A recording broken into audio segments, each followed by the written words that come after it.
போட்டு வளர்த்தாதான் நல்ல பேர வாங்கும். அடிக்காம வளர்த்தாக்கா அது கைய ஓங்கும். அடிய போட்டாதான் அடிப்படை இல்ல அனைத்துமே நடக்கும். அதை குட்டிய போட்டானா குட்டி கடை இல்ல அடி தட்டி நடக்கும். நம்ம நடைய கட்டுனா நடக்கவே கூடாதது எல்லாமே நடக்கும். நம்ம தொடைய தட்டுனா அத ஒரு அத்தாரிட்டி வந்து தடுக்கும். அடி போட்டு வளர்த்தாதான் நல்ல பேர வாங்கும். அடிக்காம வளர்த்தாக்கா அது கைய ஓங்கும்.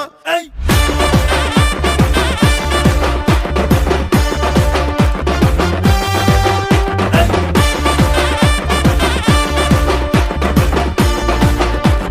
உங்க அண்ணனை சத்துன்னு அடிய போட்டு விட்டுருவேன்.